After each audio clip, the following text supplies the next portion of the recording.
Welcome to the Blue Lounge. Technical issues from the get-go. What a day, man. What a day. Look, I'm sorry for being late, people. I do apologize. Welcome to the channel. Welcome to the stream. Just bear with me for 2 seconds. 2 seconds, 2 seconds, 2 seconds. All right, got this. There we go. All right. Welcome, everyone. Welcome to the Blue Lounge. Thank you for coming. Thank you for waiting. Thank you for being so patient. Really appreciate that. I had to sort out a couple of things before I came live, which unprofessional, which kind of took away from the time. However, today is an important stream, a very important stream. We are saying goodbye to Tony Rüdiger on tonight's stream. And we're going to do that by reacting to his interview where he bids us farewell. I'm sure most of you guys read the article, read the interview and whatnot. I'm actually going to play the interview. It's a 10-minute interview, which I have already seen bits of, and some of those bits are very, very emotional for me, especially. Talk about Kante. We'll address Kante in a second. So that's what we're going to be doing today. We're going to be watching that video interview and reacting to it and discussing the important points that he mentions in that interview. Me personally, one of my favorite players of recent time, recent history has been Tony Rüdiger. The problems he had under Frank Lampard, the fact that he was able to overcome those, he was able to overcome a lot of the negativity towards him from the fan base, and to depart from the club with admiration, love and respect, mutual admiration, love and respect, is something that is very hard to achieve, and only very few have actually done that recently. Hazard being one, Rudiger being one. He is going to Real Madrid, but no one here has anything but love and respect for him.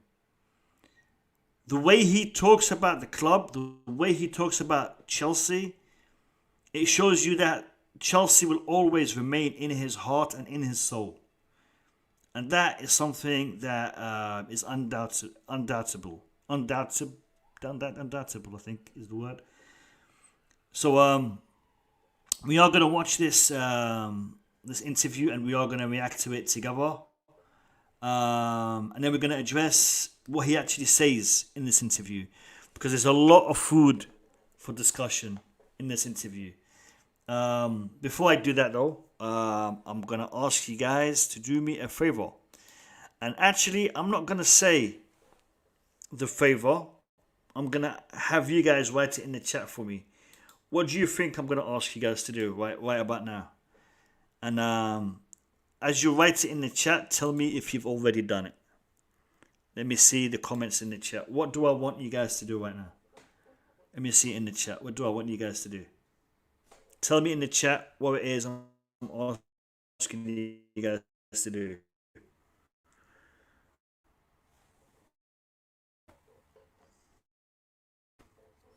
I'm not seeing it in the chat. There we go. There we go. So, I can't highlight the comment. Why is that? Here we go. Fantastic. Not quite, Chris. Not quite. But Pink Mist has got it spot on. Guys, do me a favor and destroy and smash the like, subscribe, and share button. I'd very much appreciate it if you guys could do that for me. What are we looking at right now? Let me have a look. 21 likes so far in the stream. Thank you for doing that, people. Thank you for hitting the like button. All right. Let me just say hello to the people in the chat before we jump in and watch this video from Tony Rüdiger. The first one, he beat you today, Chris. The first comment in the chat today is by Jeff. Big up Mo. Big up the Blue Lounge. And as always, get your likes in early. Get your likes in early. Big up to you, Jeff. Courtney. Don't play the like button today. Just smash it and it's free. Big up. And Pete has got his like in early. Fantastic. Thank you, Pete. Much appreciated. What's Gabriel saying? Evening, lads. Saw the Rudy interview. Touching. Yeah. But why did you watch it already, Gabriel? You gonna watch it again? All right. That's cool. And by the way, guys, I'm gonna put the link in the chat once I play it. The link is already in the description. Go and support that channel too. They got some great interviews on there. It's time for Marina to go. Do you know what? I think you're right. And Rudiger is going to tell you that in this clip, I believe. Luke Mudway, evening. Me saying I'll be 5 minutes late, 20 minutes ago. My bad. Who else is in here? Oh, I missed anyone. Chris. Like, share, subscribe. Excuse me. Final, the season is nearly over. 90 minutes left of the season.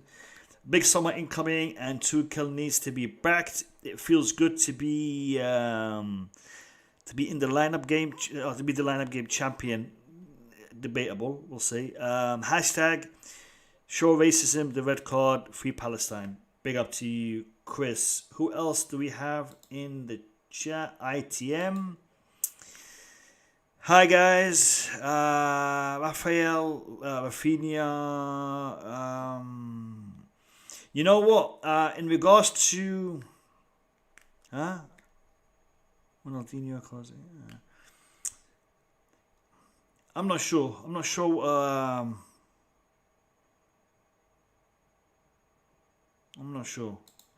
I have spoken to a journalist today about some transfer news. There is a lot going on behind closed doors right now. There's a lot going on behind closed doors. I'm just gonna say this transfer window is gonna be very interesting. I don't want to say what I was told today because it's still not confirmed, but it's gonna be a very interesting transfer window today. Faldia so unprofessional. Yeah. Should I tell the people, Boogeyman? Should I tell them? No. Let's keep it quiet. Alright. More. Please talk about Kante also later. We'll do. Who else is here? I think I've covered everyone. Okay. Big up PJ and big up John Arnold. People, destroy that like button. I don't want to see that like button.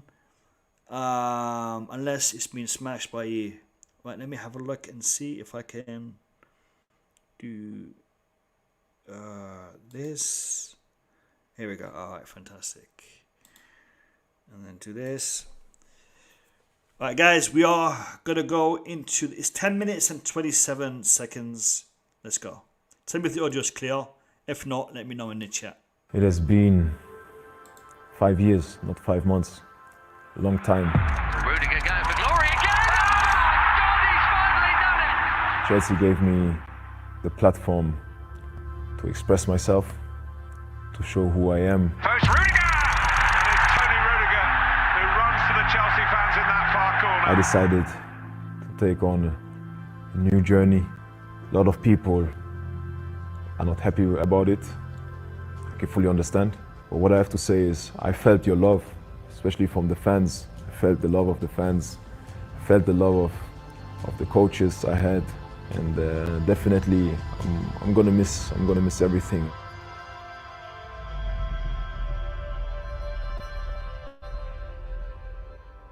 To go back and think, and today, it's an amazing journey. You know? Guys, just I totally forgot. If you ever wanna watch this at your own time later, the link is in the description, and I'm also putting it in the chat right now. So go show the players Tribune some love and subscribe to their channel as well. And it's their content. We're just reacting to it. So big up to them and a great interview. Like to have played for Chelsea, like this never came into my mind when I was that young and everything, because it was at that time it was not realistic. For me, Roma was already a big step because it's the first time I left Germany, and then a club like Chelsea, and they were winning the league. Like it was, for me, it was like a movie, like it was really, really nice. Like I was very, very happy that day.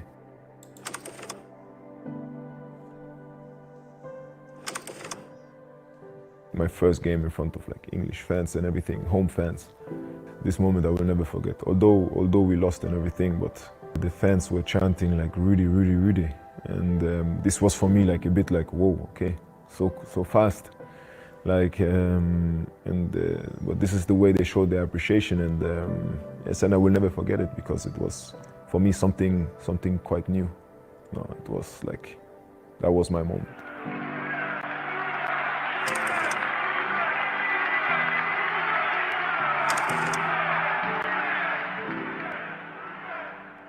The 29th of May 2021, the Champions League was something, this was something magical. Like we achieved something which really not many people thought we are capable of.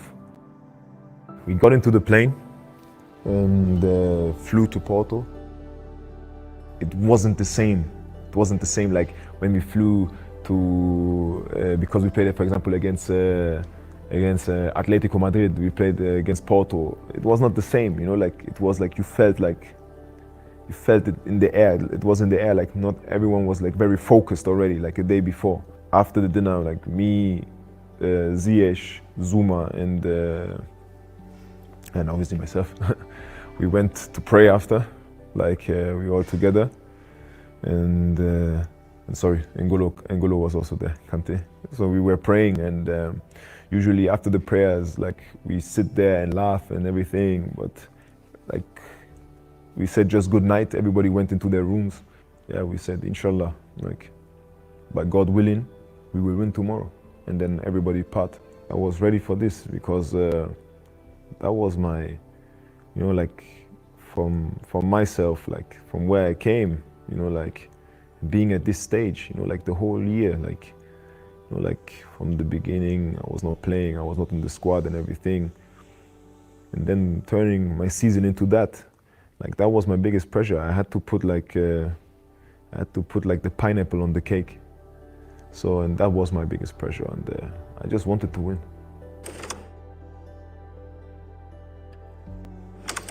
Like the celebration, like me, I was in the bathroom with N'Golo, because like the champagne things and everything, like I'm not someone who participates in things like that. So me and him, him, Zuma, and Ziyech, we went into the bathroom there, because there we had our piece, and we just looked at each other, and N'Golo just started laughing, like, and when he laughs, it's like you're directly positive, like, and he said like, wow, we really did it, like, and we were. I'm sorry for stopping it, but wow, the emotion, the memories, these are things that he's not only speaking about, like he's remembering them. They're coming from his heart. You can see how much they mean to him. The relationships that he has with these people, with these events, with this time. It's deep. Really deep. Looking at the medal, took picture, selfie together, and no, it was really, really like a very special moment. It makes me even laugh now, like it was really, really good.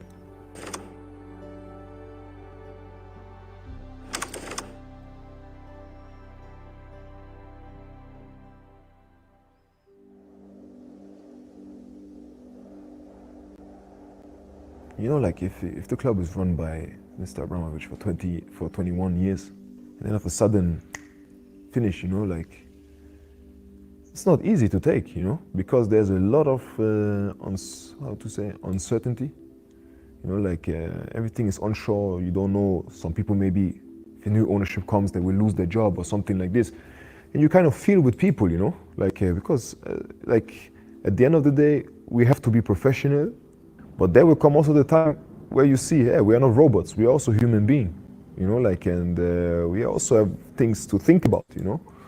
So and yeah, it was like it was not always easy. And then like you hear in the media, yeah, we cannot fly anymore or something like this.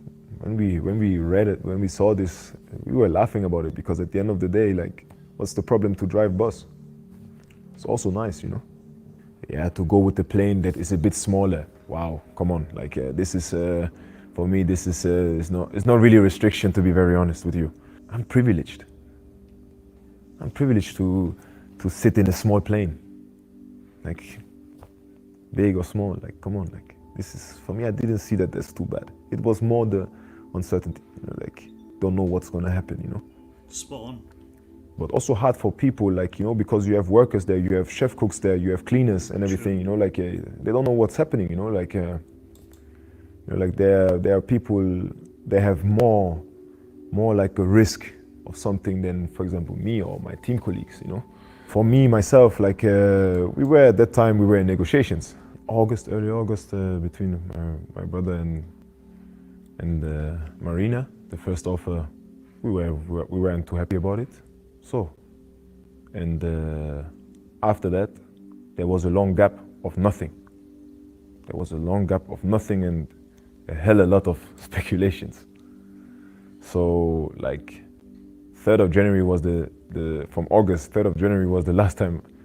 The 3rd of January was then the time when me and Marina spoke. There's a gap between August and January where we could maybe find together. So, I'm going to have to rewind that and play it one more time, just in case certain people still believe that it's not Marina Gavaskaya's fault.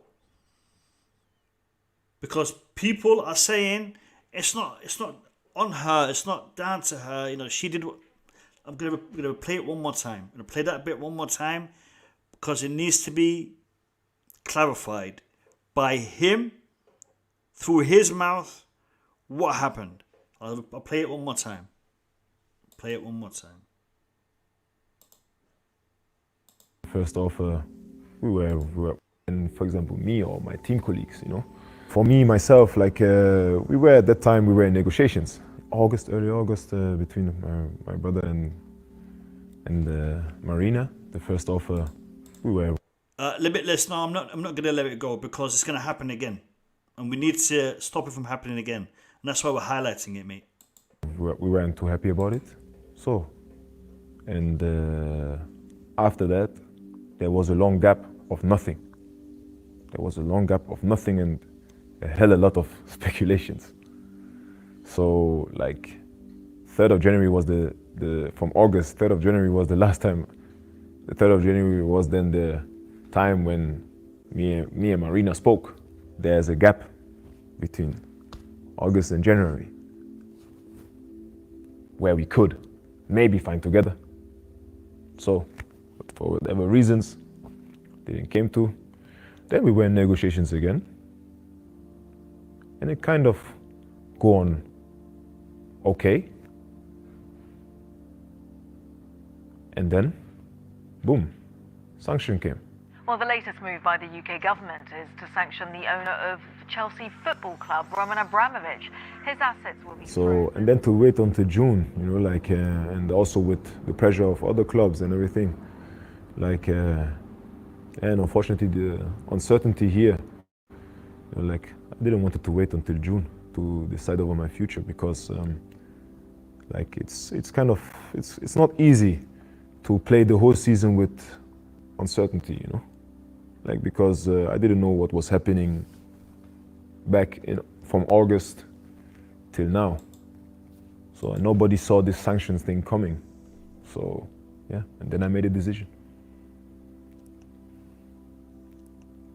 The club has always, the people who make decisions, they're always been good to me, you know, like good to my family and everything, you know. And the last thing I will do is to share bad blood or something like this. This shouldn't reflect how good my time was here. I had for Chelsea always one promise. That was with Tuchel, that was with Marina, Peter Cech, everything. I will always be to 100% committed. Not only in good times, in bad times. That's when I said, I am committed. I told this to Marina, my agent told this to her, that I will not cause any noise for nobody, and I will be committed, I will train, I will not come late, I will not make any issues. So, and that's why, and that's what I did.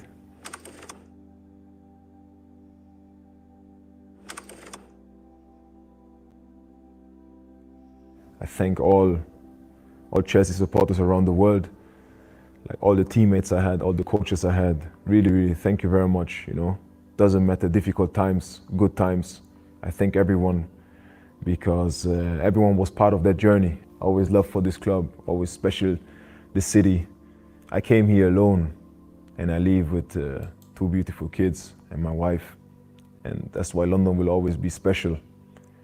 It's the home of my kids. It will always be also my home. And yeah, you guys always say, Blues forever. I hope it stays like that. Thank you very much.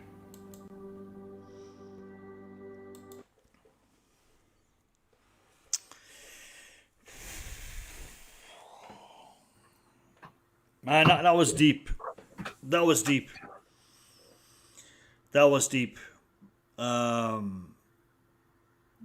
You gotta respect him for a lot of what was said there. The way that he said it, the way that he handled it.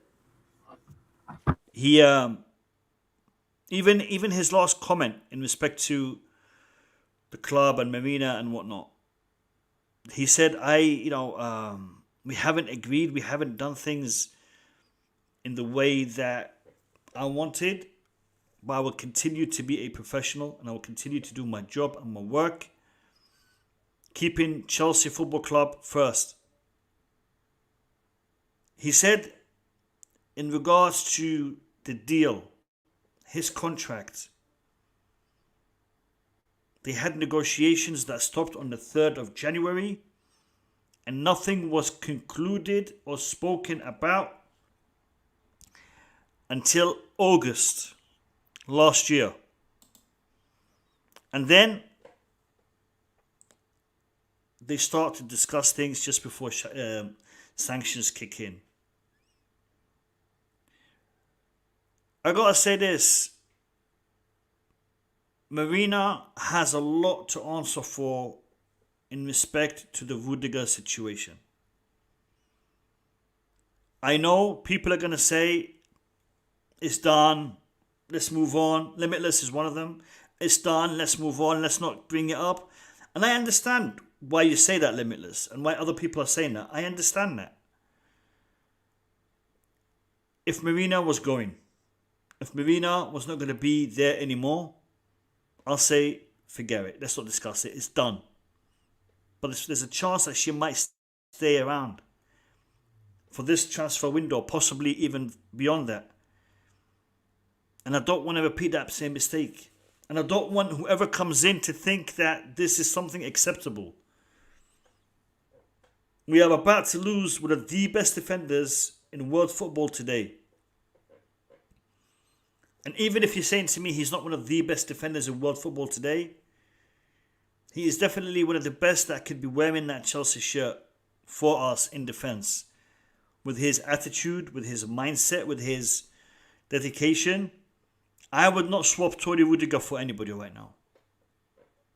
But we're going to have to. Thanks to Marino.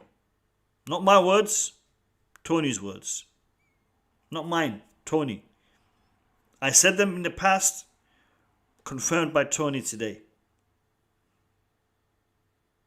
All I want to do is say this. Tony Rüdiger, I wish you, from the bottom of my heart, all the success in the world. And I want to say to you, thank you for your service as a Chelsea footballer and everything you have achieved with Chelsea. You will always be, in my book, one of the legends of this club. Thank you for your service. That's what I want to say to Tony Rüdiger. I'm going to bring in the rest of the boys and get their thoughts and opinions on this. Boogeyman, welcome to the stream. How are you? I'm good. I just feel a little bad that Julius is here to go after Marina the entire night. It's just the only thing he's been saying since the start of this season. Now it's proven that he was right. Anyways, I'll let Julius talk about it. Listen, the man went to London, and now he's living in London with a wife. I think we should all go to London to find a wife, right? Anyways, that's all. That's the only thing that I understand. Listen, we all know what Rudiger is. You said he's one of the best defenders. It's not just that he's a leader, and it's no us also saying it. Chaluba, the young Chaluba said it. Malansa said it. All those young kids that want to be a defender, they had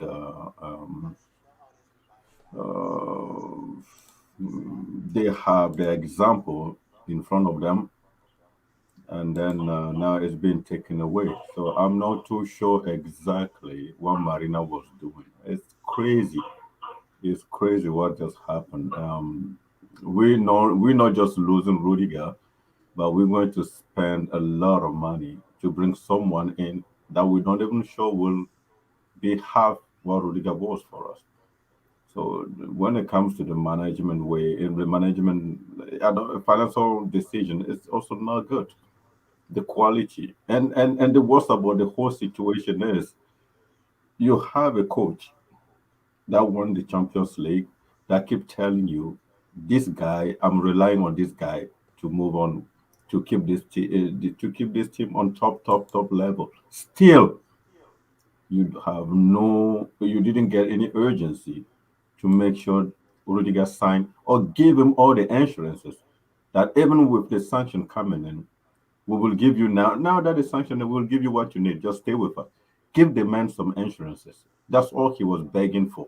And no, they won't even give him the insurance. It's just crazy what happened with Rudiger. And we're gonna have to live after that because this is the way Chelsea always roll. Hopefully, we find a defender that will suit Tuchel. Because I'm not sure what to say anymore. Unless at least he's living with two kids. I think he has two kids, right, and a wife. So man is happy. And I wish him all the best in Real Madrid. Madrid is also a beautiful city. Hopefully he find it easy. He doesn't go through all the Eden Hazard struggles. We can only wish him all the best. And it's crazy. Now we need to turn our head to the board. What exactly are you guys doing? What is it? What is it?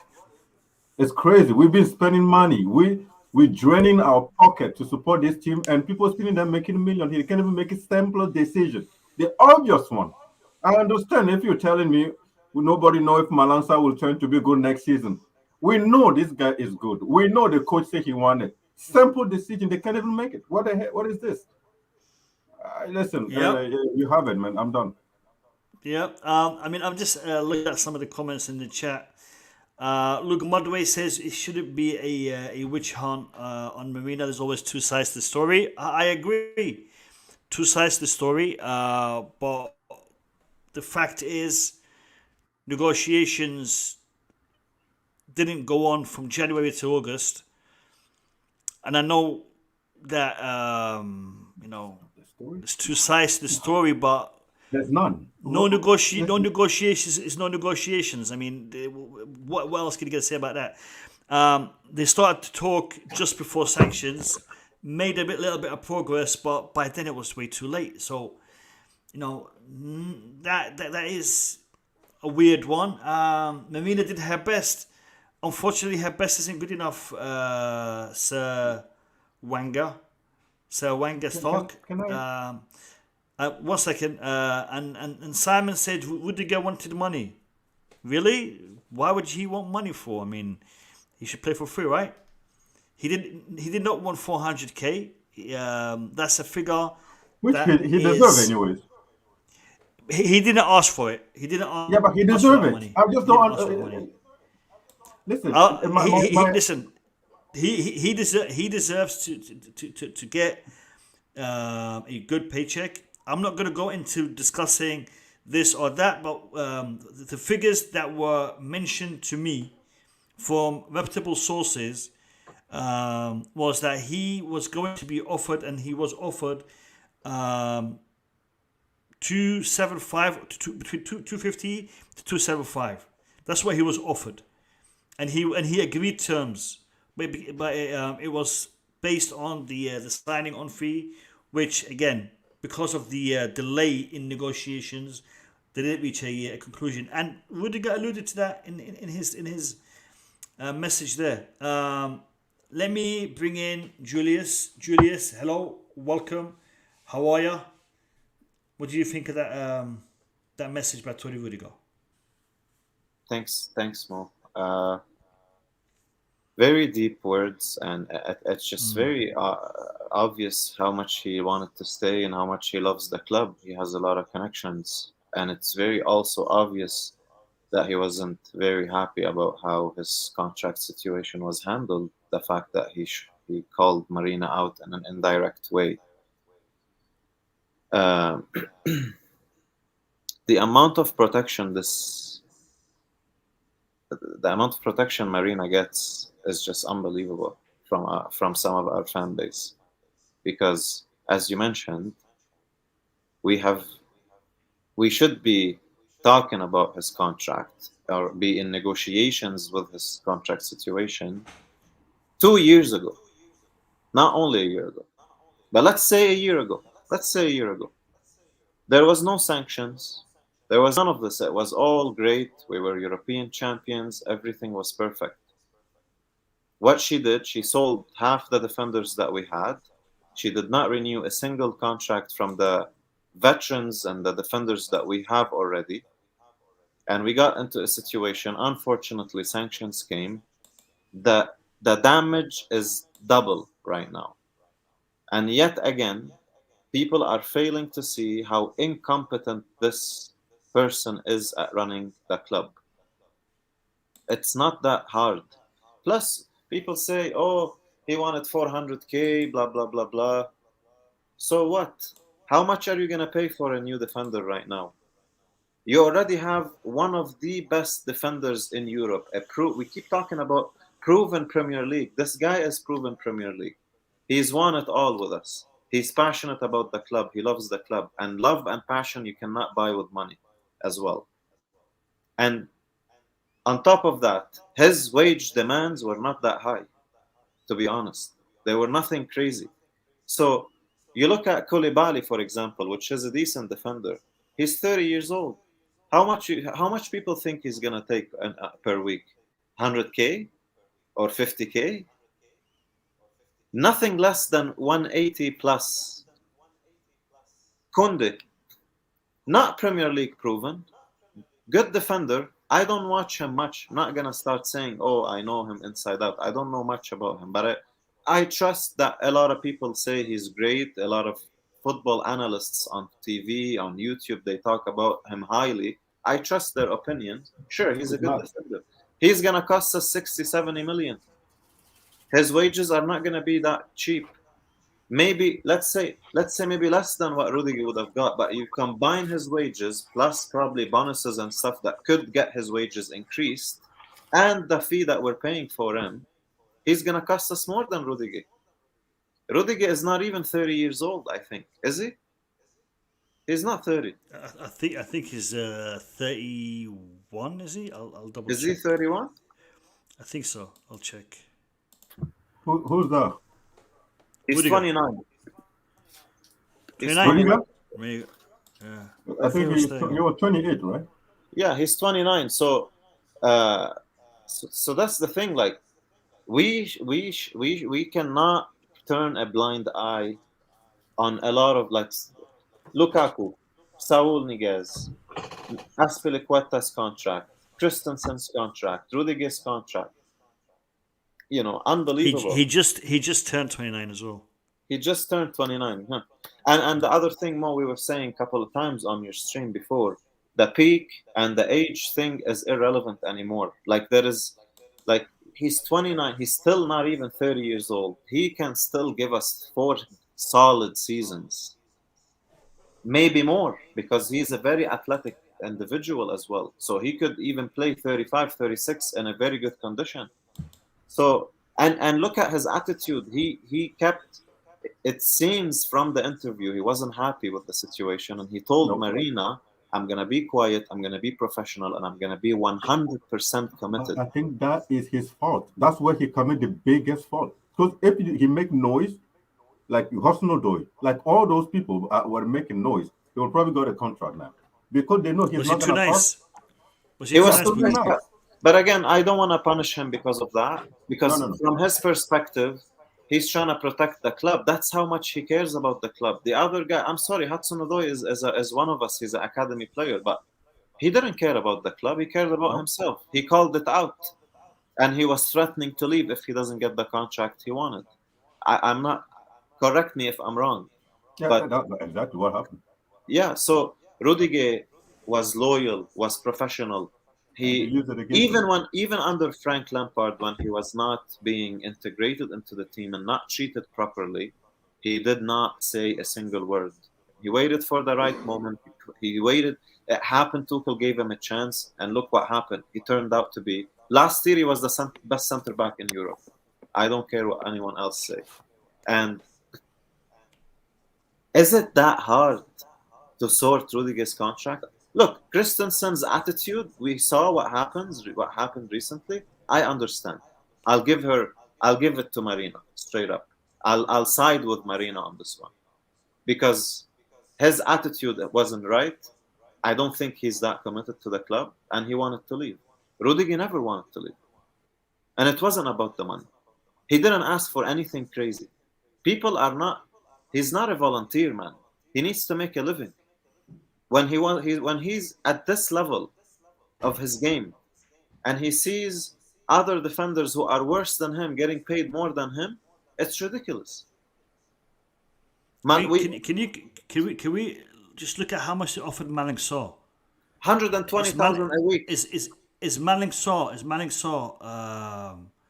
worthy of that figure? No. And if you're going to value Maling Saw as 120, then Rüdiger should be 360 because at least 3 times as good. At least 3 times as good. Absolutely. Like Let me just bring in Hanu. Oh well, okay. Hanu's gone. He's gone. What I would like to add is I already said it anyways. When you are a football professional, don't be nice. This is a business for those people. Nice you are, they will just use it against you. That's exactly what happened with Rudiger. He was way too nice. Hanu, welcome to the stream. How are you? What do you think of the press conference? What did you think of the interview? I'm good, thank you. Yeah, the interview, very emotional from Rudiger. I'm actually glad he came out and said these things, that you know a bit more context, that you just don't think like, okay, he went for money. But personally, for me, it's sad to see him go, but at the end of the day, we couldn't offer what Real Madrid did, and I understand the point of we should have handled this a year ago. And Marina is at fault, but if you look at our scouts, Marina has to do scouting, she has to do the transfers, and she has to run the club. So I'm gonna give her a bit of slack, but not too much, because she still has a lot of things on her plate. So yeah, and Good point. Good point. Do you guys agree with Hanu on this? Do you guys think that Marina does have too much accountability, and maybe we need to take some of the accountability away from her and spread the workload? Do you guys think she's doing too much? I don't think so. The fact is, Rudiger only mentioned her name, and Rudiger is not a new player. Rudiger is just a player. All Rudiger is asking is, I just want to renew. So there's not what is to do. Like I don't understand this. Like we all have a job. We work 8 hours a day. We just work 8 hours a day. So Marina normally should not stop talking to Rudiger for 4 or 5 months. That's her job. Do it. Like Rudiger only mentioned Marina name, no more names. That's the name he mentions. So this When whole it thing came when it about came to contract negotiation, he I don't put it even on Marina. yeah, Mo, we shouldn't even care about what's Marina's job. Rudiger only mentioned her name. Sorry, that's the one we're talking to, and that's the one that stopped communicating with us. So what is this? He has too much on his plate. How many players do we have in the first team? 26. That's it, or whatever it is. And how many were supposed to renew their contract this season? I think 4 or 5 of You them. know, uh, when we talked So about the no, I contract disagree with situation Hanu on that in one. the He has not too much on her plate. He has not too much on her plate. No, when we she. discussed the contract situation, Boogie, can you hear me all right, Boogie? Yeah, okay. Yeah, when we discussed the contract situation before, people came on this show and they said, "Look, Marina isn't the one who negotiates the contract. She does not have any input in that. She just signs off on it." Do you guys remember that? Well, it's obvious that she is the one who does the negotiations. She is the one that handles it, as per Tony Rudiger. He is telling the fan base, "This is it. Look." He's doing it in a very diplomatic manner. He's not gonna, attack but he's telling the fan base, Tony Rudiger has a lot of people who support him, who love him, who are disappointed to see him go, and they'll be asking, "Why didn't you stay? Why didn't you stay till January?" And this statement, Rudiger is telling people, "Look, they didn't negotiate. They didn't even speak to me for nearly 8 months." And then when they did speak to me, by the time we actually reached a decision or we made any progress, sanctions came in. So he's saying, this was delayed. This was delayed. And we have been talking about the contract situation for Tony Rudiger since the start of this channel, 2 years ago. We've been talking about this. And do you know what? There's a couple of players right now whose contract is going to expire in 2 years. And they still haven't signed a contract. And if this doesn't get sorted out this season, coming, we're going to be in trouble. We're going to be in serious We trouble. are already in trouble, man. Well, we are in trouble. We're losing one of the best defenders in the world for free. and if you look, Harvey Vale's contract is ending in next season, next 2023. Who's the Harvey It's- Vale? Yeah, Harvey Vale. Yeah, good. Hanu, I don't mind too much Harvey Vale right now, but I understand why you mention it.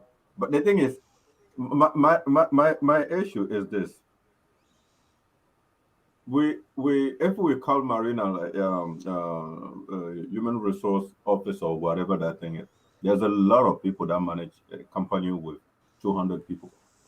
You have contract with them. It's a set. When this contract. If you have a proper plan, you should not be overwhelmed by renew contract. Rudiger, you know exactly the player he is. You approximately know what you're looking for. You should be able to renew Rudiger contract without exploding your wages, his wages on it. Signing on bonus, 10 million, 5 million, and keep a simple salary or whatever, 200. There's always a way. I'm not sure how did it, but we cannot set. We fan cannot just sit here today and just say she has too much on her plate. It just does not fit the bill anymore. We just Rudiger. We should not put Rudiger and who and Javier and no, let's forget about it. Who else contract is expired this season. We should not be putting Rudiger and other You players. you got Mason Mount, you got Kante, you got Jorginho, you got What kind of Reece crap James is isn't two. There's a lot of players whose contracts what is expire in this? 2 years. Why would we wait till now? Like this whole sanction thing they're talking about is just an excuse. Why do we reach this point with this whole with a lot of players? And worse, we have a coach that just won us the Champions League. And worse, that coach said Rudiger is essential to my system. Kante is, Jorginho is, just names them. All those people you just named are essential to my system. What are we waiting for? What is to do? Sign them. Find a reason to make them commit and not commit. Could Rudiger say I was commit? I was commit. I don't even understand. I was committed. What is that? He was committed. So Chelsea was not committed. Is that what I should be understanding in this? For a best defender in the world, Chelsea is not committed to the defender. Yo, come on, man. We can't have this discussion without yelling. Listen, I need to know. I need to know this. People are saying we should, get over this, move on. It never happened. Forget about it. That's nonsense, man. Sorry to say Thank that. you. But, No, you're spot on. Let me bring in Chris. Chris, welcome to the show. Give me your thoughts on the Rudiger interview, mate. Well, first of all, pleased to be back on the Blue Lounge, best Chelsea fan channel on YouTube. Fact. I've always got to put that fact on the end there. My thoughts on it, mate, was sad, emotional, and very, very telling in terms of how the board operate. And before I start, I actually just want to say happy birthday to Petr Cech because it's his birthday today. So happy birthday, mate, if you're listening, even though he might not be listening. But if you're listening, happy birthday, Petr, yeah.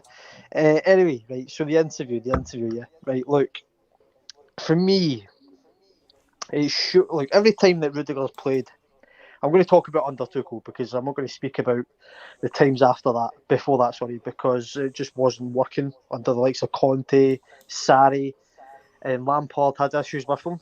So I always go back to the time that Tuchel came in, and I always remember as soon as he took over his first game, which was against Wolves, we drew 0-0 at the Bridge. I knew when he selected Rudiger, a lot of people were saying, "Why is he selecting Rudiger? Why is he picking him?" And then if you were to tell me in that space of time until the Champions League final that Rudiger would be one of the best players in the team, I would have said, I don't know what you're smoking, because I would not have believed you. Every time that fella put on the Chelsea shirt, he played for the club. He loves the club, he loves the fans, and he played his heart out. And I can't thank him enough. I can't thank him enough for all that he's done since Tuchel's been here.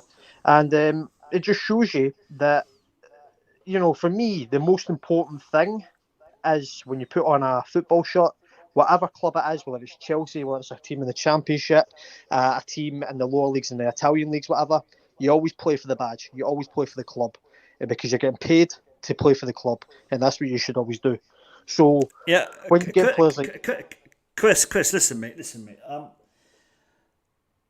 People right now are saying it's done. It's happened. Let's just move on. Let's forget about it. What can we do about it? We can't do nothing about it. It's done. He's going. Let's just forget it ever happened. Because you know what? We can't learn from our mistakes. We can't ever take history or the context of what happened in the past and people's errors and make them accountable for that. That shouldn't happen. If people make mistakes, we just forget about it and move on. Because that's how we progress in society. Society says people make mistakes. We tap them on the shoulder, say, look, better luck next time. It's okay. We move on. We just forget about it. What'd you say to that? Well, I say, what are you on about? Are you serious? Well, sorry, he's one of the best centre-backs in the world. You could argue the best. And he's going for free. He wanted to stay at the club. We waited until the last minute, and then sanctions come along and basically make up Rudiger's decision for him.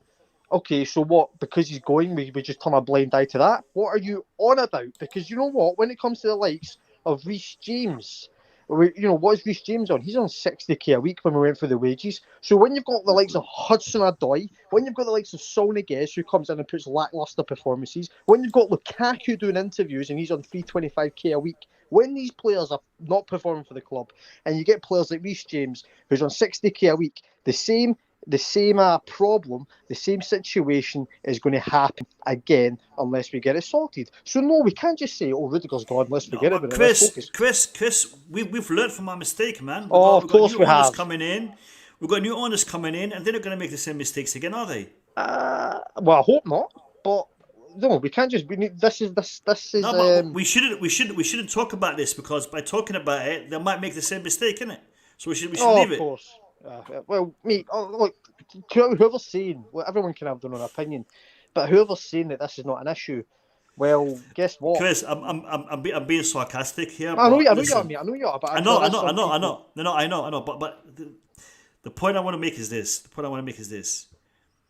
We as a fan base need to talk about this. We need to mention it. We need to address it, because if we don't, then it isn't going to be of any importance, of any value. If a mistake is made and no one is gonna speak up about it, or to highlight it, then we might as well just say it never happened. And that's why we're highlighting it. That's why we're speaking about it. And that's why Rudiger mentioned it in his farewell video, because he could have ignored it, but he mentioned it. There's a reason for that. No, but take it away, Boogeyman. Take it away, Boogeyman. No. Let's go to Boogeyman. Boogeyman, take it away. Yeah, I that's what I was going to say. We all have to sit here today and say thanks to Rudiger for saying it, because he said there were all speculation on the news, people saying stuff that they're not even understanding, because he's watching what we're doing here. People blame Marina, other people blame this guy, other people blame Rudiger, but they're not communicating. The guy keeps saying, "I was committed. I told our board that I'm not going to be creating any drama. I'm not going to create any tension. I'm not going to speak about it." And those guys use that against him. They know he's our best defender. He is the leader of all the young defenders trying to come into the first team or break into the first team. Chalobah said it. All those kids have said it. Rudiger is the one they look up to. We know Silva is also good, but they all mentioned that they're trying to emulate Rudiger. Rudiger, with all those power, go to the board telling them, "Listen, I'm not going to be making any drama. Let's keep everything under radar, and I'll wait until you make up your mind." And they didn't care. They were there picking up their salary. Marina keeping up their salary, driving an expensive car, going home drinking her wine. That's it. Nothing. The coach you just hire just won you the Champions League, played the final of FA Cup with Leicester. Yeah, we lost it, yeah, but finished in the top 4 and start the league really like we were on top of the league till like November or something. Is telling you, "Listen, I need this guy. I cannot fix this entire team not having the back of the defense sort out. Let me just keep that defense and so I can sort out the attack." No, you didn't listen to him. You go home, drink your wine, chill, drink expensive car, pocking up your salary, and you didn't care until we reach this time and the sanction coming, and then you're telling us, "I have too much on my plate." Come on, man. I cannot swear in this channel, but he can put that where I thought he can put it. What kind of joke is this? Thanks to Rüdiger for saying it. At least we all can just put ourselves behind Julius and Bobby Smokes. That woman is not good enough. We just said it clear. She has to go. Nah, but you know what? If we're not going to learn now, after this, if we're not going to learn now, when are we going to learn? Because I dread to think when the Reece James contract's running out, when Mount's contract's running out, whoever else contract's running out, key players, and we're just going to leave it to the last minute again? No. We've let Rudiger go. This should be a learning now. This should be a lesson to learn. When Reece James needs his contract extended, or when Tuchel needs his contract extended, you do it. You don't leave it to the last minute. Obviously, I'm not going to blame Marina for the sanctions because it's not her Chris, fault. Chris, this happened time and time again. I This know. isn't the first time it's happened. Yeah, but like, yeah. So I'm glad the new owners are coming in because hopefully Todd Bowley has the sense to say, look, when the player's contract needs to be extended, it gets extended ASAP. Doesn't get left to the last minute. Rudiger's contract should have been extended from the start of this season, not January, not March, not February, and August. Give him the money. Give him the money. But you know what? I don't even blame him for asking for the money either. When you see our wage bill is a disgrace. Honestly, some of the players that are on the money they're on is daylight robbery. Absolute joke. Some of the players that are on the wages they're on, but new orders, new change, new salary, blah blah blah blah blah. But yeah, mate, people that are saying turn a blind eye to it, no, because the same issue will happen, as you said, Mo, if we don't speak up about it. Yep. Verana, this club needs not only to rebuild in terms of the squad, but we need to rebuild inside as well. That means the board needs to be gone. Verana, I agree. We need to change a lot. We need to change a lot, and we need to change in the squad, in the team, in the board, in the way we run the team. The way we run the team. We've done a couple of streams a few weeks back where we compared the wage structure of Chelsea Football Club to Liverpool to Man City to Man United. We are not doing things right. We are leaking money. We are bleeding. All right, and we need to address that. And Todd Bowley, for me, once he gets his head into the game, once he starts to compare, because Todd Bowley right now, he's still trying to learn the system in regards to what's happening. But I'll tell you something, he's going to get the stats, he's going to get the figures, he's going to look at all the clubs around him and how they are doing business. And I think Todd Bowley will tighten this this expenses that we seem to be, overspending on wages, maybe even transportation, maybe even other things that we need to really start to focus on and start to spend the money in the right place, in the right way. I don't know. I mean, it seems like we're doing things wrong here. Hanu, you sent me a link to the wages, man. We've compared them. We've seen them in the past. Is there anything in particular you want to highlight? When the contract expires, the contract expires. One second. Let me just bring it up. Boogeyman, you look more depressed than some Norwich fans. Even Leeds fans. Why are you so depressed? Trust the rebuild. Who, me? Yes, you. No, I'm just frustrated. To be honest, it's more the fact that all right. Let me actually try to make this a little bit bigger. This is the contract expiration for Chelsea Football Club. So you got, let's go to the bottom. Let's see if I can get it the other way around. All right, so you got Cesar. Thankfully, drink water. So we got Rudiger, we got Baba Rahman, Emerson Palmieri expiring now as well. Andreas Christensen. I didn't know that Emerson Palmieri's contract expired as well. I thought he had one more year. Masonda, Mizaga, Clark, Slater. Okay, so you got Armando Broja. What's going on here? This can't be right. No. Bro just signed 5 years before leave. Yeah, so I think this might be it needs to be updated. Yeah, Kante next year, Ross Barkley thankfully next year, Bakayoko next year, Georgie next year, Alonso next year. Tammy's gone. Thiago Silva next year, Billy Gilmore, Brax, Ampadu, Batshuayi, Benatelli, Pulisic in 2 seasons. I mean, look at how many have expired in 2004. There's a lot. Mason Mount, Hudson-Odoi, Kovacic, Pulisic, Loftus-Cheek, Kennedy, which is 2004 is two years away, lads. No, I 2 can't wait seasons. for that. I don't want. I'd rather stay in 2022, man. I don't even want to go that Exactly. far, man. That's crazy. The thing, the other thing is, so with Todd Bowley, we're going to spend maybe 70 million to bring in a new defender, just because of this mistake.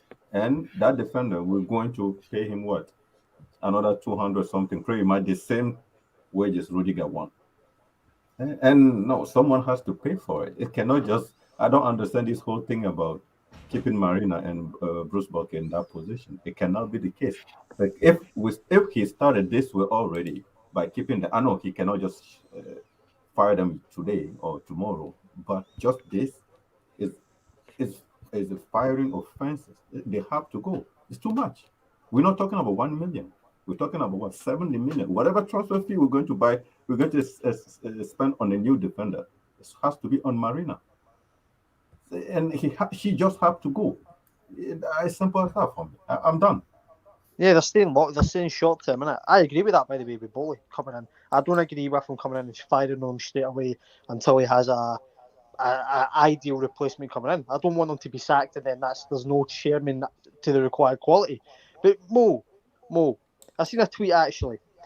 Danny Drinkwater, roughly he's been here how many years? 5 years, 6 years? Roughly? Right. His contract runs out at the end of this month, right? Yep. He has earned, over the course of his Chelsea career, he has earned 32.5 million in wages. Ross Barkley, who runs out next year, he has earned up to this moment in time, he has earned 50 odd million in wages. So how, mate, Danny Drinkwater has earned 32.5 million over his career. That, mate, these guys are living their life. Yeah, they're getting paid for nothing. Danny Drinkwater's getting paid to get loaned out. Marina's getting what 40% of the 50 million compensation, and Bruce Buck and the other staff's getting this. Oh my! I want a job at Chelsea. Easy money. See it? Look, because the standard at Chelsea must be if you perform terrible, you get a lot of money. But if you perform for the team, you don't get that much. I love this. You don't even get your contract renewed and you're told to go. No. And when we would discuss it, it's not a mistake. It's fine. You know, we shouldn't even discuss it. Yeah, we should. Oh, Mo, I want a job at Chelsea because if I'm getting paid millions a year, I want that job. This is similar situation. This is the mentality that we have. It's a disease. This is similar situation when Lukaku scored 2-3 goals against bottom of the table teams, and all of a sudden we started to see fans saying, Lukaku is a good player. I don't think we should get rid of him next season, and he should play for in every game. Yeah, he's a great finisher. We build that on him. How easy it is. Like, do we have Alzheimer in our fan base, or what? Or like, I don't understand. Do we easily forget and just move on? And he scored a goal against what? Against a relegated team. Lukaku is sick. He's the solution. We need to build. Listen. He scored 2 goals against Champions League contenders Arsenal. Wow. When they had half the team injured as well. So. Man, like this frustrates me because it's the same thing with Marina. That's the same situation now.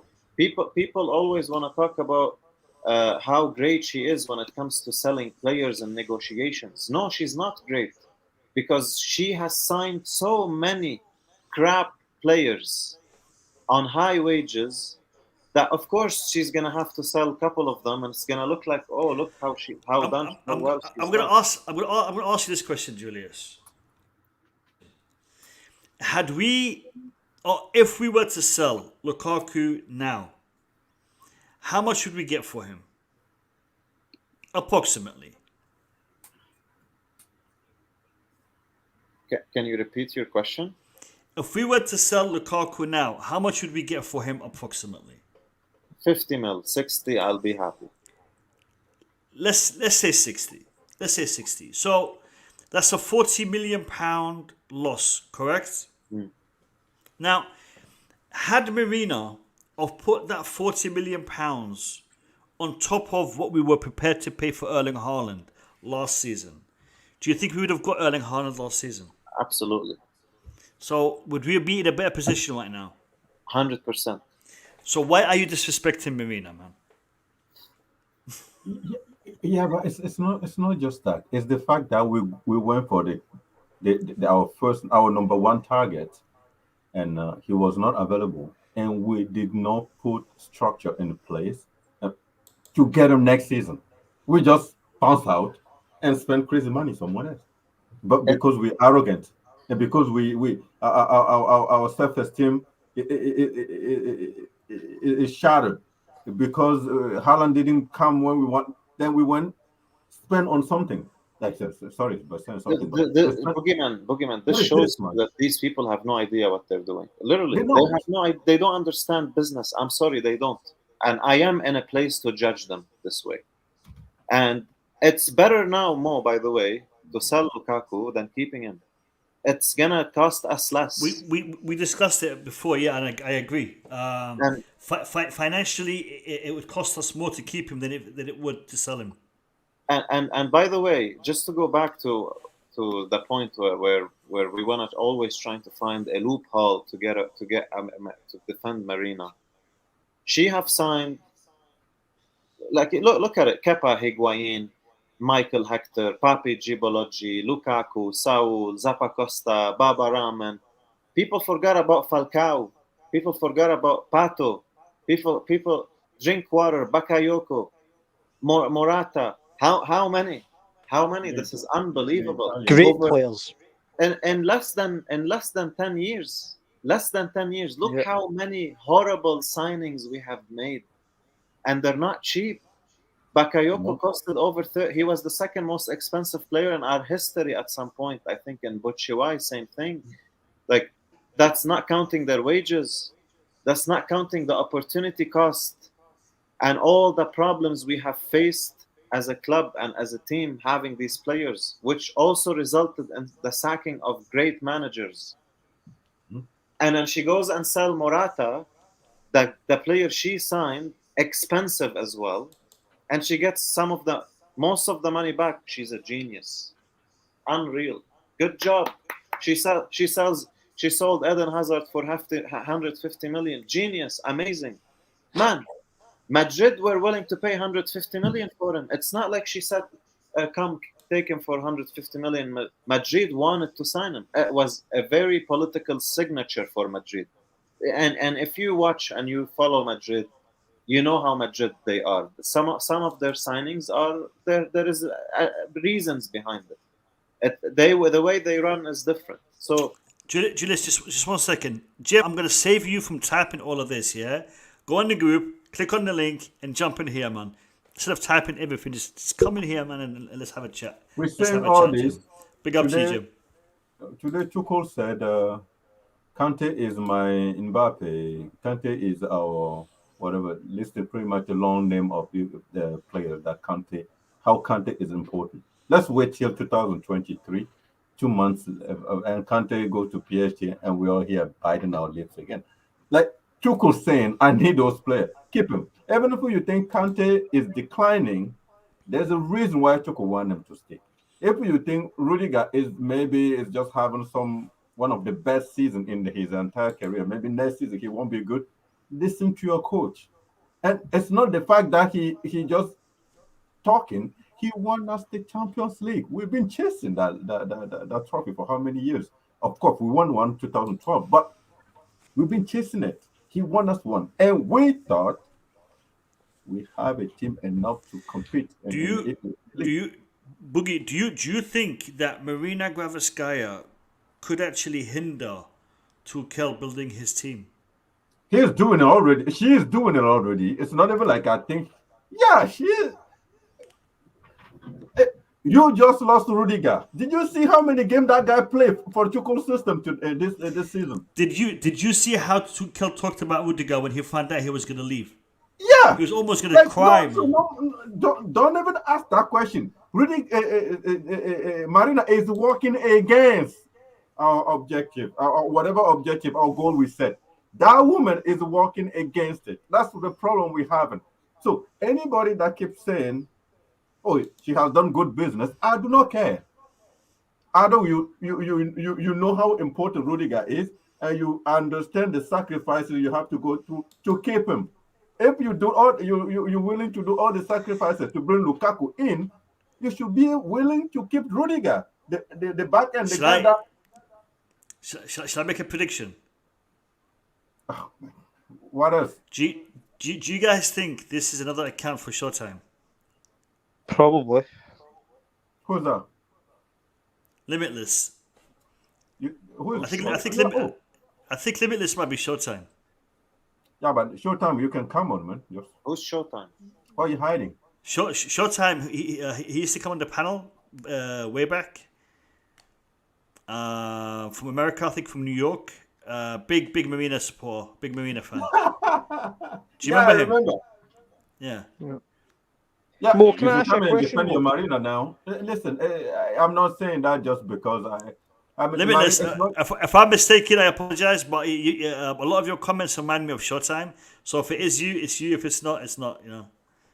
what I was going to say is Marina received an award for best sporting director or best something. I don't know what criteria they went through to decide. Yeah, she deserved it. But as Chelsea fan, losing Rudiger is one of the worst things that can happen to us right now. We need some stability at the back. That position was covered by Rudiger, and it's not just we saying it. That's what he has shown up for the last 16 months, a season and a half. He's shown it. So taking that player away from this team and asking a coach like Chuko to rebuild at Chelsea, where we're not patient at all. Patience is not our quality at Chelsea fan. We want to win. People are talking about rebuilding. Wait, next year we will be getting on Chuko case. Why are we losing against Crystal Palace? Why are we tying against Burnley? Why is who is going to be promoted this season? I think it was Fulham. Fulham. Why are we tying against Fulham? You could be like, yo, this is a young team. We know the consistency is not there. We're like, yeah, we're paying you this amount of money. That's your job to fit it. And I'll be criticizing Chuko. I'm not going to sit down here. Would I be here calling Marina out? No, I don't care about Marina at that point, because when I'm into the game, I want them to win it. So I'm not sure what's going to happen next season when it comes to Tuchel. So ask me again, do I think Marina is working against Tuchel? Yeah, he's not only working against it, he's working against all of us. That's why we're sitting here getting frustrated. That's the passion, Boogeyman. That's the passion. Love it. Mo, can I ask you a question, Mo? Right. Yes. So this is direct to the people as well, to the people saying turn a blind eye to it. Right. So Mo, let's say YouTube ring you up or email you and say, you know what, Mo? You do good streams, you're a good host, we like your content, blah, blah, blah, blah, blah. However, there's someone else who's a terrible host, terrible, doesn't let people speak, talks over everybody, swears in his streams. But you know what? We're going to give him... me now, man. What? No. Basically, what I'm saying is, the way you we just work... described me. That's my problem, man. No, the way it works is, people that are not performing, they get, you know what, we'll give you an extra 100k on your wages for your troubles. Reece James, oh, you're performing. No, we don't care. Rüdiger, we don't care. See, when people are saying turn a blind eye, they're the issue as well. Because they just think it's going to be, it's great. It's great. Rüdiger's leaving. It's okay. We'll get someone else in. And then when 2024 comes, by the way, which I'm dreading that year, because half our team's going to be gone if they're not going to get their contracts extended. So no, we won't turn a blind eye to it, because this is a wake-up call. And if it's not a wake-up call to them, then when is it going to be a wake-up call? When Tuchel leaves? When 2024? And we only got Mendy in goal and Reece James? All right. I'm gonna respond by saying this. Goodness, you mute. No. Oh, sorry. I'm gonna respond by saying this. Would you rather have a person who makes mistakes or a person who doesn't make mistakes at the helm? Well, Yeah. obviously someone Go on. that doesn't make mistakes. Obviously. Okay, I'll tell you who doesn't make mistakes. A person who is not going to do any work. Because no, it's true. If you're gonna work, you're gonna make mistakes. But if you're gonna sit around doing nothing, you're not making a mistake because you're not doing nothing to make a mistake. I don't have a problem with Marina Gavaskaya making the odd mistake. The problem I have is the fact that she's making too many mistakes on a regular basis. That is the issue. Everyone is going to make mistakes. Tuchel makes mistakes. Our players make mistakes. Lukaku makes the odd mistake here and there. We make Lukaku is a mistakes. mistake. It's okay. Lukaku It's is a okay. mistake. It's okay to make mistakes. It's okay to make mistakes. But it's a matter of, how many mistakes are you going to make? Okay, now, and some of these mistakes are costly. Like this one today, this mistake that's happening now. It's a costly mistake. Way too costly. And that is the thing. That is a problem. So Marina is a human being. She's done good things. She's done bad things, but she's done a madness right now with Rüdiger, and that is why we're talking about this. We can't allow this. It's just no. Rüdiger, listen. Rüdiger is not Malang Sarr. Rüdiger is not Aspilicueta. I will even go far and say Rudiger is not Rhys James. The guy played all the game this season. Never forget that. The guy has played all of them. So Prima Rudiger was two players for us this season. You just pick any position under Tuchel, the amount of energy that guy requires in his game. Rudiger played all the games. He pretty much played two player position. And then you refuse to give him what he wanted. I mean, the sanction happened when Rudiger said, "Okay, now I'm going to respect. I'm going to commit. I'm committed to Chelsea." I'm pretty sure before Rudiger brother decided to talk to Real Madrid, they probably contacted Chelsea, telling them, "Listen, man, there's too much uncertainty around this place. We're going to have some conversation with Real Madrid. If you don't want to." So at that point, just tell the guy, "Yo, listen, I know we're going through the sanction, but you staying. We're giving you your 250. Give him something, a pre-contract. Give him anything to keep him." That's how important that boy was for Chelsea. We sat on this panel. We talk about it. It's not like we just wake up talking about Rudiger. You can still bring Kunde in if you want, but Rudiger that part of the field is covered by Rudiger. If Rudiger can give us the performance he gave us this season, next season, we should be happy and rebuild properly. Why do we sell Rudiger and now we're going to spend on Kunde and put Sterling, our young academy, in the Rudiger position of Malang Sarr? Have you seen Malang Sarr play? How do you rebuild around that defense? What do we rebuild? This is Jesse. Listen, I'll put 100 pounds down. Tuchel is sacked next season. I predict it. Wait for me. No, I actually, Boogeyman, I predicted this last year. I said Tuchel will end up getting sacked. Yeah, we are Chelsea fans. We have no patience. We know that. That's why we support the team. That's what we know. And look, Roman is gone. If he was here, you never know. Because look how Ancelotti got sacked. We were all shocked. Do you think Roman would have sacked Tuchel on the back of this season? But, potentially because he's done it before many times, and maybe he would have. I don't know. Maybe he would have. He will. I think Hanu is the only one that probably, or maybe Chris. We've been supporting Chelsea for how many years? How every time a team is not performing, we always we hear stories. This player and the coach are not talking. Boogie, even teams that perform, they get sacked. I mean, if we play 3 or 4 games consecutively and we don't pick any point, Tuchel is gone. If under Roman, he's gone. The thing is, I loved about Conte the most is Conte saw all that nonsense behind the scene. after winning the league against all odds, making an FA Cup final. Then he makes the FA Cup final, destroys Man United with Mourinho in the final. Even though, if you remember that second season, we were underdogs in that final. Man U were better than us. He won it. And he called out many times the board, and he said that he's not getting enough support. What happens? They sack him. And that's one of the seasons when, because I'm so attached to Conte. I love him so much. He was at the time my favorite manager ever. He surpassed Mourinho for me, and I was devastated.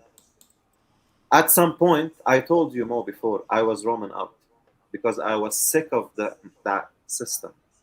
I got sick of it. I don't like.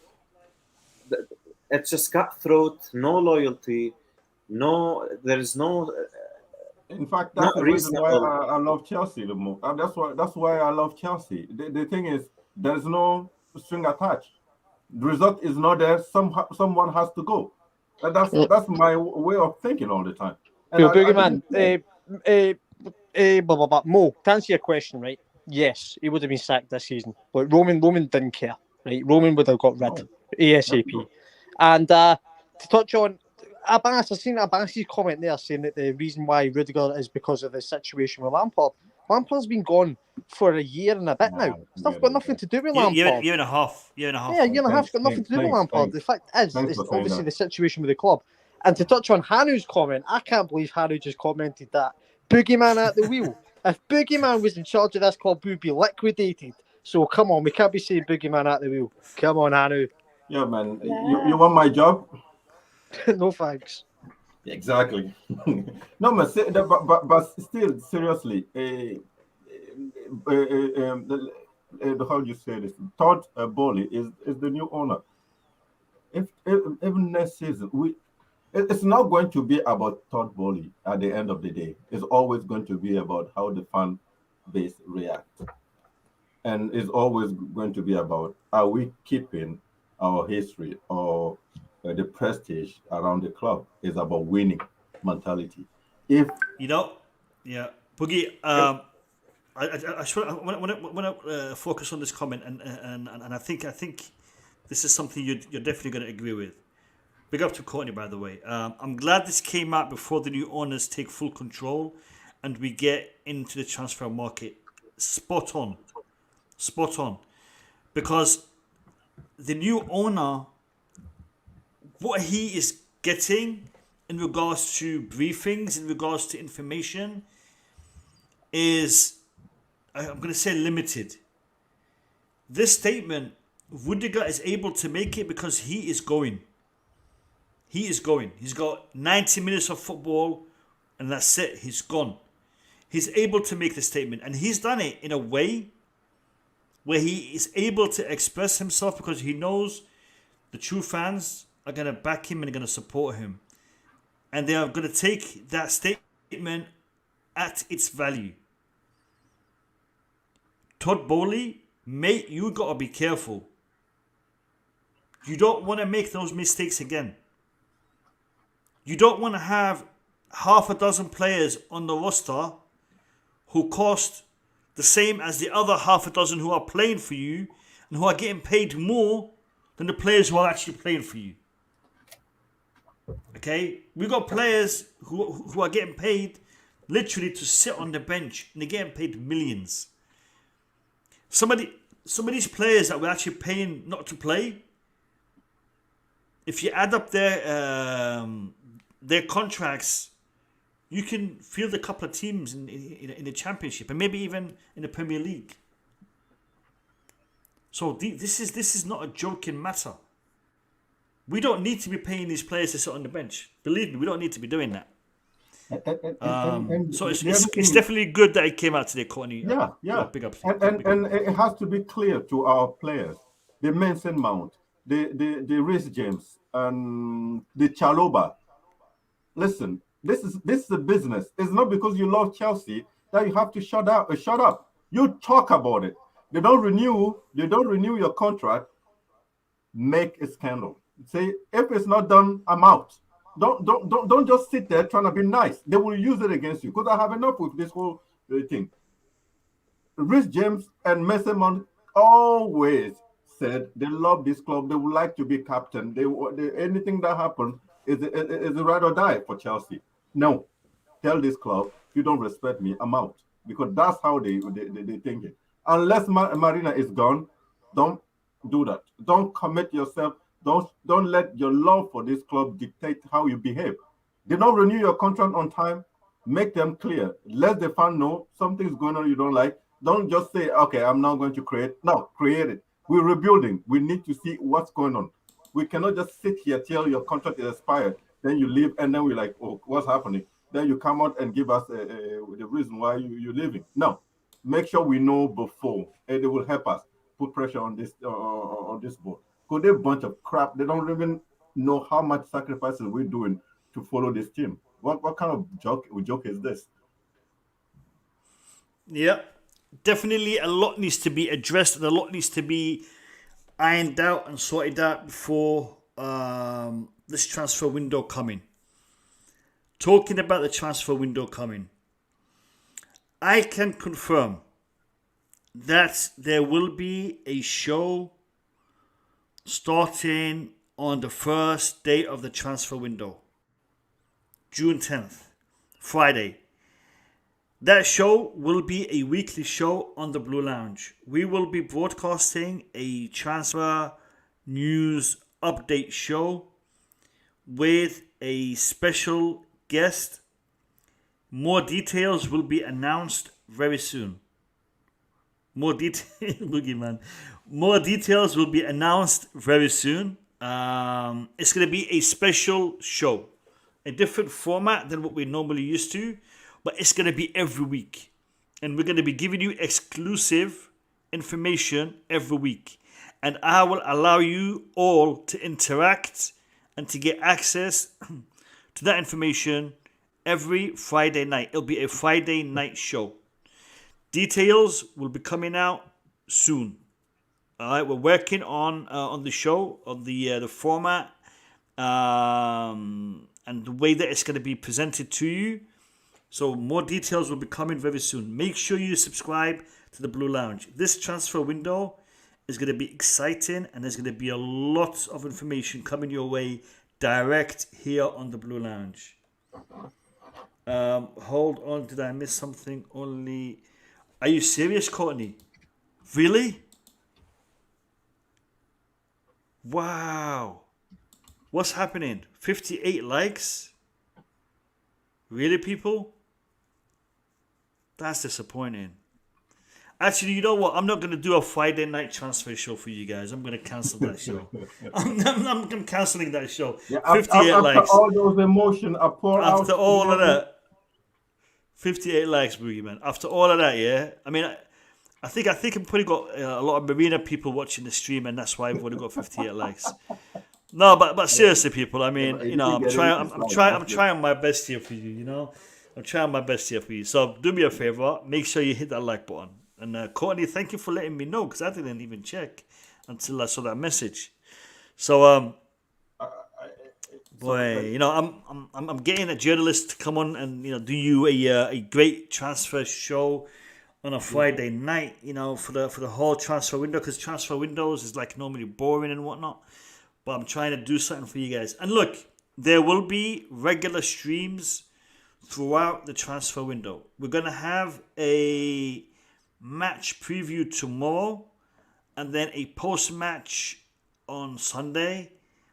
And then we will be doing debate shows. We'll be doing a whole bunch of stuff on the Blue Lounge. But make sure you subscribe. Do me a favor and show this channel some love by hitting that subscribe button. And don't give me 50 likes. Come on, man. Yeah, let's get to at least 100 likes. I thought we got at least 100 likes. I mean, we got nearly 2,000 views and we didn't even get 100 likes. What's going on? Actually, we didn't even get 2,000 views. Go, Boogie. Are we done with the other things? I was hearing stuff about N'Golo Kante and Conor Gallagher. I'm not sure what are the like. I heard a lot of people saying that N'Golo Kante is declining. so maybe time to replace him. And I don't know if you're going to, Do you you would like to talk on. do you want to speak about that? Okay, let me have a look. All right, we've got 63 likes.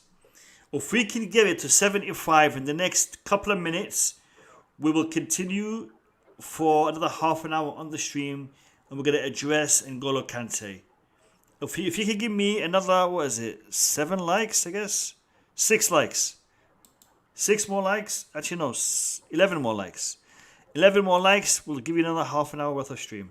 So it's up to you guys. You wanna see more discussion, because the Kante one is a discussion I want to have, but we can do it on a different stream, or we can do it today. Let me see if we're gonna get enough likes. Hit the like button, guys, if you want to see us continue. Let's get to 75 likes.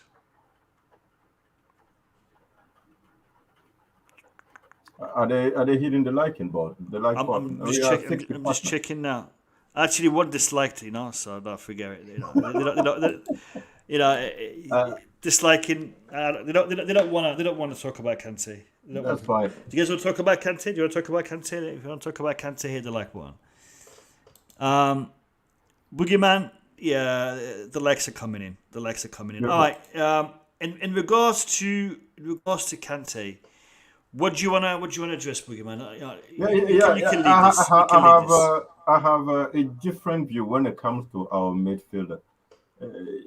My point is, Kante has done a lot for this team, and it's not me saying. Eden Hazard has said it. Kante play for 2 people in that midfield. Kante has done, even Rich Jim was asking at one time, would you rather have Messi, Ronaldo, or Kante or something? And he picked Kante, because with Kante, I know I don't have to do too much, and I can make a mistake. He will be there to correct it.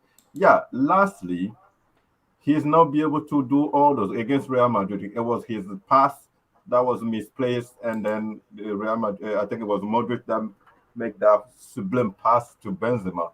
Oh no, to Rodrigo, and Rodrigo scored that goal. Yeah, we remember all those. But the issue I feel is happening. The reason why people think they see the decline of Kante is because our forward are not scoring goals. This midfield has to keep protecting our defense, and when we're not scoring goals, we're not taking our chances to relieve the pressure of the midfield. Kante, we rely on him too much. Yeah, he's getting old, but if we can have people scoring goals, I think we will not be here screaming or complaining about him. So for me, I don't think Kante is declining. The problem is we need to start scoring goals when we create our chances, so Kante can just be Kante, not trying to do too much, not trying to play under stress and get injured. That's the key. We all play football. If we're not scoring, then you tend to try to do too much, and that's why you either forget a space to you forget to mark this player properly, or you forget to do stuff simple stuff easily because you try to do too much. What we saw yesterday with Christian Pulisic missing sitter against I can't remember that team who we played yesterday, and then against Liverpool, the same Pulisic missing sitter, the same thing. Is he not working on it in the trainings? And so then we're going to say, oh, Kante is declining. No, he's not declining. He's doing all the job he has to do, but forward are not scoring the goals. If forward is scoring goals, then we can allow 1 or 2 mistakes. They're not scoring, and 1 mistake, we get punished. So I'm still saying that Kante is the right player to stay at Chelsea because he is a role model. He doesn't complain. Though if you want to rebuild, keep Kante in that team. Like Tuko has said it today. Kante is my Mbappe, whatever. He listed a lot of anyways. That's my view on Kante news. I'm gonna hear from Chris and from Julius as well, but I want to give my 2 cents on this as well. This season has been an extraordinary season in the amount of games we played, the amount of injuries we've had, the amount of problems we've had. Of injuries, of COVID, of, again, game time.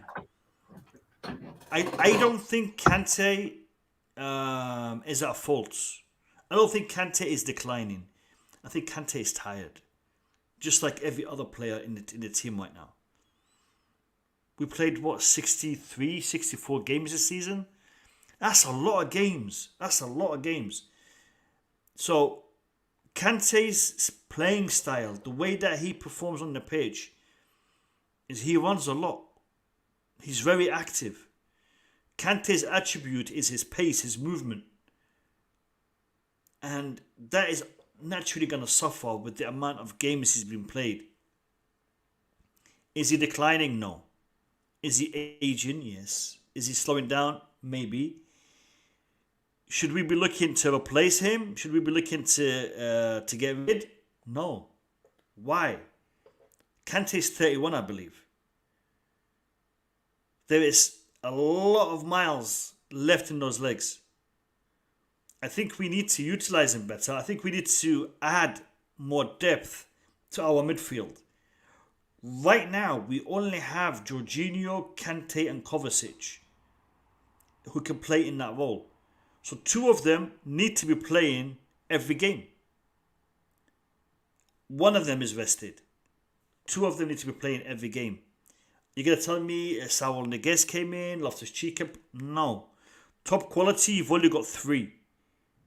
And when one of them is out, the other 2 have to play every single game. Otherwise, you're going to have to rotate with players that don't play in that position. So I think we just need to get more depth in that in the squad in that position. And I'd love to see Kante at Chelsea for a while yet. That's my opinion. I'll go to Chris and I'll go to Julius. Yeah. Look, anyone that wants Kante gone, I just don't agree with at all. Because it seems a bit weird that as soon as 2021 ends, he's one of the best players in the world, and then all of a sudden, apparently he's finished. Come on, get off it. He's not finished at all. And when he does go, which I think will be the end next season, I think he'll leave on a free. I don't see him extending, and I don't see his offering him a contract, to be honest. But when he does go, and those people that are saying that he's declining, he's finished, then you see the big hole in our team if we've not got the standard that's ready to step in and do a job. So when Kante goes, you what's that one? What's that saying? You don't know what you got. You don't know what you have until it's gone. That will be the situation with Kante. And plus, as you said, Mo, we've played the most games out of anybody in Europe. Yeah, and this season's been mad. He's been overplayed, and next season he needs to be managed better in terms of playing games that he's important for, the big games, the likes coming up against the likes of City, Liverpool. I'm not going to consider Arsenal a big game because we all know they are terrible. So when you come up against big teams, he should be playing. He's not going to be playing the majority of the time, but when he comes off, I don't know, the small games, I don't know, you could probably bring him off the bench. But I'm talking about the big games, as in Champions League, the big games in the cup competitions and the big games in the league. That's when Kante should be playing, in my opinion. And when it's the games of the likes of Wolves and Palace, that's when you start to play. I mean, if we have Rice in there or we have Tchouameni, those are the games that those people should be playing. So, no, he's not finished. And I can't even believe we're having this conversation, but some people like to. But yeah, Kante's not finished at all. It's been had on many a platform, so we do need to address it. And so far, what I've heard from you, what I've heard from Boogie, what I've seen in the chat, I agree with. And Tuchel rates him as well. So of course, yeah. Everyone who knows ball is going to rate Kante, and if exactly. you don't rate Kante, you don't know ball. Let me hear from Julius.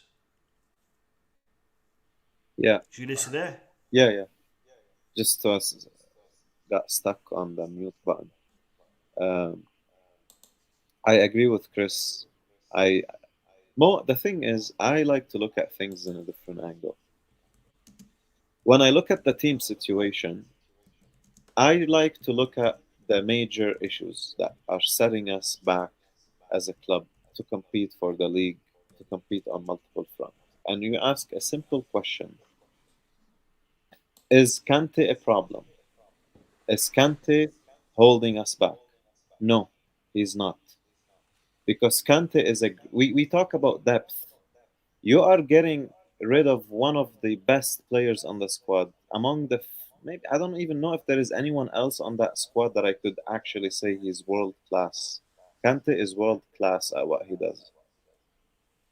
When you have a Champions League final, an FA Cup final, or a semi final, or any big game like that, decisive game, it's when you need players like Kante. Not necessarily starting every single game, but it's always going to be a good thing to have Kante on a bench, Kante as an option to select when we have big decisive game that we would need his experience on the pitch, his energy.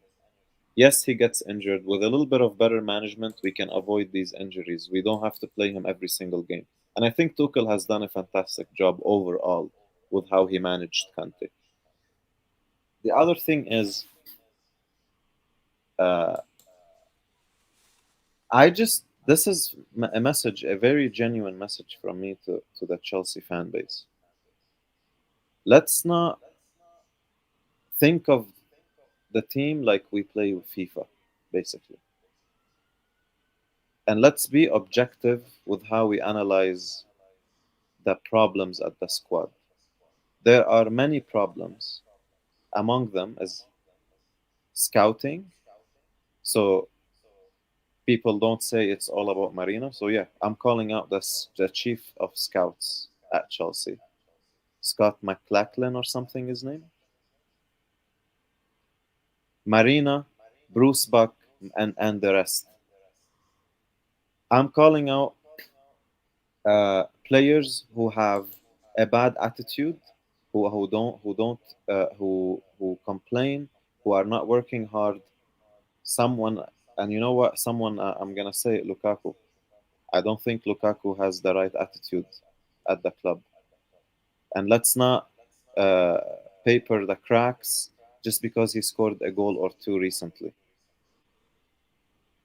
Let's not forget the past, right? And let's stop as well calling out players like Ziyech and Kante and say maybe they're finished, maybe they're not good enough anymore, or those guys are not the problem. Ziyech is a great squad player. Even Pulisic, he frustrates me a lot, but he's good as a squad player. He is good depth. So the problem are not these guys. The problem are the Bakayokos that are still Chelsea players, even if they're on loan.